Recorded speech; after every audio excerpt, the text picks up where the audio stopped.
हे पुस्तक जेव्हा आपण बघू, जेव्हा ज्यांनी पाहिलंय त्यांना असं वाटू शकतं की यातलं साहित्य मूल्य शोधावं. मला असं वाटत नाही. काहींना असं वाटू शकतं की हा विचार व्यक्त केलेल्या गोष्टींचं संकलन आहे. माझं तेवढा पुरतंही मत नाही. काहींना असं वाटू शकतं की व्यक्त होणाऱ्या भावनांचा प्रवाह म्हणजे हे पुस्तक आहे का? माझ्या दृष्टीने तेवढ्या पुरतापणे सीमित नाही.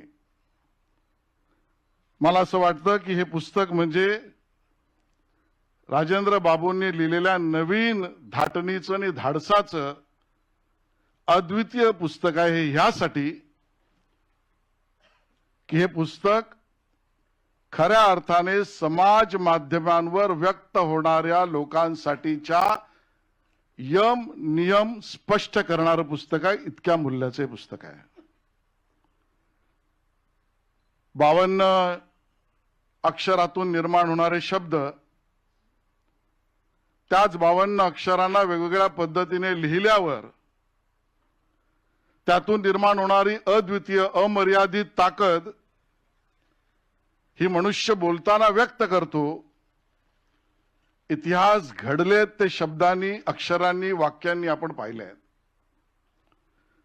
पण या 52 अक्षरातून निघणाऱ्या शब्दाला व्यक्त करून त्याला दस्तावेजीकरण करणं, ज्याला आपण डॉक्युमेंटेशन म्हणतो, ते म्हणजे पुस्तक आहे.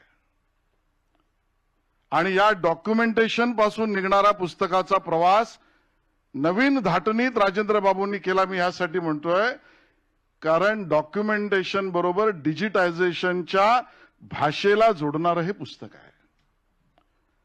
आणि म्हणून हा प्रवास दस्तावेजीकरणापासून भिंतीवर व्यक्त होण्यापर्यंत, भिंत म्हणजे समाज माध्यमावरची वॉल, या प्रवासातल्या एका वळणावर दिशा देणारं पुस्तक आहे असं त्या ठिकाणी माझं मत आहे. आणि तुम्ही वाचल्यावर तुमच्याही मनात त्या बाबतीतली स्पष्टता होईल असं मला त्या ठिकाणी वाटतं. शब्दांचे, अक्षरांची, वाक्याची दस्तावेजीकरण करण्याची भाषा पण बदलत गेली. पूर्वी कोणीतरी कोरीव काम करत गेलं, कोणी दगडावर कोरलं, कोणी पानावर लिहिलं, कोणी ताम्रपटावर लिहिलं. असं करत करत छापील पुस्तकांपर्यंत आपण आलो. आणि आत्ताच्या तंत्रज्ञानाच्या भाषेवर समाज माध्यमांवर, मग कधी फेसबुकच्या वॉलवर, कधी एक्सच्या पोस्टमध्ये, कधी इंस्टाग्रामच्या कथेमध्ये, या सगळ्यावर व्यक्त होणं आणि त्याचं डिजिटायझेशनचं डॉक्युमेंटेशन इथपर्यंतचा प्रवास पुस्तकाने त्या ठिकाणी पाहिलाय. मला असं वाटतं की खरी गंमत आता इथेच आहे. आणि हे पुस्तक मला अद्वितीय राजेंद्र बाबू यासाठी वाटतं, याचं कारण जेव्हापासून समाज माध्यमांच्या एका नवीन पटलावर, प्लॅटफॉर्मवर आपण सगळेजण यायला लागलो, त्यावेळेला खरी गंमत सुरू झाली. आणि मग आपल्याला वाटायला लागलं की ह्या समाज माध्यमांवर व्यक्त होणं म्हणजे दोनच पद्धतीने होता येतं, क्रियावादी किंवा प्रतिक्रियावादी. आणि मग कधी क्रियावादी कधी प्रतिक्रियावादी अशा पद्धतीचा विचार करता करता क्रियावाद म्हणजे स्वतःचा आत्मस्तुतीचाच परिचय असं काहींना वाटलं. प्रतिक्रियावाद म्हणजे काहींना दुसऱ्यावर टीका इथपर्यंतच वाटलं. ते इथपर्यंत न थांबता प्रतिक्रियावादी टीकेकडनं टिंगलपर्यंत गेले आणि क्रियावादी आत्मस्तुतीपासून स्वतःची टिमकी वाजेपर्यंत गेले. आणि मग या सगळ्या प्रवासामध्ये समाज माध्यमांचा जो मी पहिला मुद्दा म्हटला तो यासाठी आहे की मग समाज माध्यमांवर व्यक्त कसं व्हायचं, याचं कुठलं रूल बुक नाहीये, याचा कुठला नियम नाहीये. यात भाषेचं स्वातंत्र्य जरूर आहे पण सेन्सॉरशिप नाहीये. म्हणजे IT ऍक्ट अंतर्गत असलेली सेन्सॉरशिप वेगळी. आणि मग राजेंद्र बाबूंचं पुस्तक हे नव्या धाटणीचं आणि धाडसाचं मी यासाठी म्हणतो, याचं कारण या पुस्तकाच्या कंपायलेशन मध्ये समाज माध्यमांवर लिहिण्याची भाषा काय असली पाहिजे राजेंद्र बाबू स्पष्ट करतायत. या समाज माध्यमावर लिहिताना आवेश कसा असला पाहिजे, राजेंद्र बाबू या पुस्तकातून स्पष्ट करतायत. यामधला रोग कुठला असला पाहिजे याचं दिशादर्शन राजेंद्र बाबू करतायत. आणि त्यामुळे राजेंद्र बाबू एका अर्थाने आजच्या युगातल्या दस्तावेजीकरणातल्या छापील पुस्तकाला पार्श्वभूमी ज्याची डिजिटायझेशन आहे त्याचं दीपस्तंभ असणारं पुस्तक आहे आज टाइमलाईन म्हणून तुमचं आहे. बरं, एवढ्याच पुरतं असं नाही तर या पुस्तकात बघितल्यावर लक्षात येतं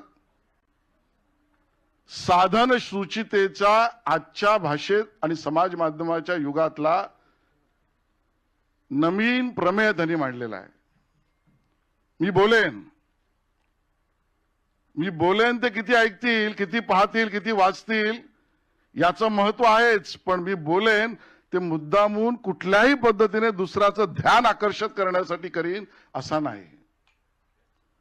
मी लिहीन पण मी नेहमीच क्रियावादी किंवा प्रतिक्रियावादी नसेन. मी कौशल्यपूर्ण आणि नाविन्यपूर्ण पण असेन. अशा पद्धतीच्या बांधणीचे विषय त्यांनी त्या ठिकाणी घेतलेले आहेत. आणि म्हणून दुसऱ्या अर्थाने मला हे पुस्तक खूप महत्वाचं वाटतं ते साधन सूचितेसाठी.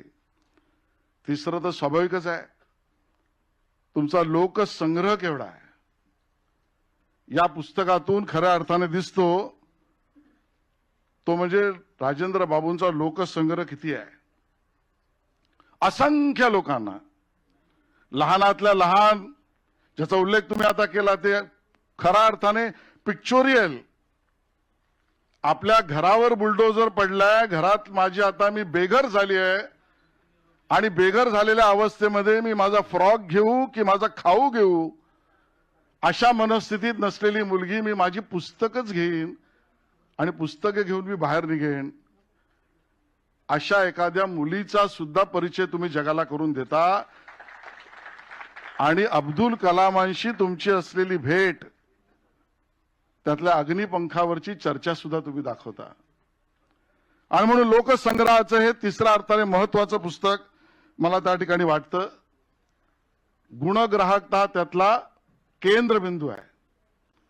आणि त्यामुळे छोट्यातले छोटे प्रयोग करणारे, तुम्ही आता तांदळावरचं सांगितलं, या सगळ्यांच्या गुणाची ग्राहकता धरून त्याच्यावर व्यक्त होऊन मी हे लोकांसमोर मांडीन. या पद्धतीचं गुणग्राहकतेचं हे पुस्तक आहे. आणि सर्वात माझ्यासाठी महत्वाचं म्हणजे उर्दूतल्या शायरी सुद्धा तुम्ही इथे लिहिलेल्या आहेत. आणि म्हणून राजेंद्र बाबू, तुमचा आमचा सामना विधान परिषदेत झाला.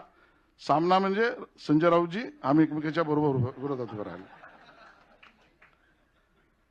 आणि त्यावेळेला सुद्धा तुमची धाटणी, तुमची स्टाईल बघितल्यावर उर्दूतच तुमच्या लिखाणासहित व्यक्तिमत्वाचं वर्णन करायचं झालं तर मी असं करेन, जहां से तेज हवाओं का आना जाना है, जहां से तेज हवाओं का आना जाना है. राजेंद्र बाबू म्हणतात, दिया हमें वही लगाना है,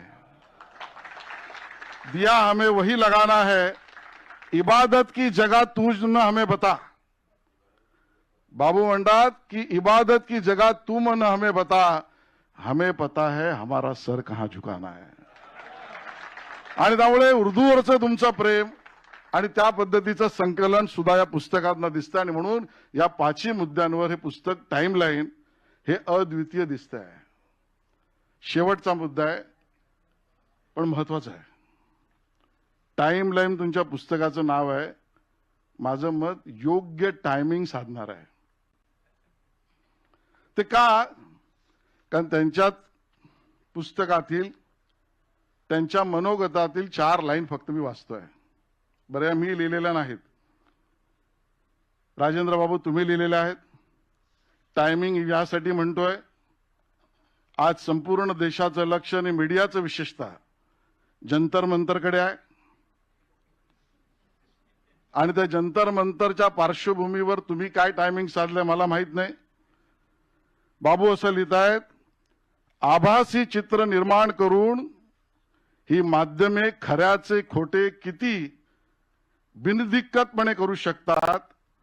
आणि जे नाहीच कधीच, जे नव्हते ते आहेच, कायमचे होते असा आभास उत्पन्न करून बलाढ्य लोकशाही व्यवस्थाही कशा पोखरत नेतात हे आता जगाला समजून चुकले आहे. सोशल मीडिया हे जगभरातल्या कुणाशी संवाद करण्याचे एक साधन होते, ते आता वैचारिक खून विद्वेषाचे राजकीय नरेटिव्ह तयार करण्याचे आणि मनसुबा सरकारे पाडण्याचे शस्त्र बनले आहे. हे सारे काळजीचे आहे. जंतर मंतर बद्दल मी नाही बोलत आहे. आणि म्हणून अशा अर्थाने योग्य टायमिंग साधलेलं हे पुस्तक काही विशिष्ट गोष्टींनी अद्वितीयपणे मांडलेल्या भूमिकेत होणाऱ्या पुस्तकाबाबतीत मी दोनच विनंती आपल्याला करणार आहेत की या पुस्तकाच्या माध्यमातून आपण समाज माध्यमांवर व्यक्त होण्याचे नियम दाखवलेत, तसे यापुढे याचं रूल बुक सुद्धा लिहा. कदाचित हिंदुस्थानमध्ये पहिल्यांदा समाज माध्यमांवर कसं व्यक्त व्हायला पाहिजे याच्या नियमाचं पुस्तक तुम्ही लिहा आणि त्याचे अभिनव प्रयोगाचे कार्यक्रम सुद्धा करा. टाइमलाईन या टॅगलाईनने पूर्ण देशभरामध्ये ज्याला सगळ्यात जास्ती फॉलोईंग मिळेल अशी कलाकृती तुमच्या हातून निर्माण हो. धन्यवाद. जय हिंद, जय महाराष्ट्र.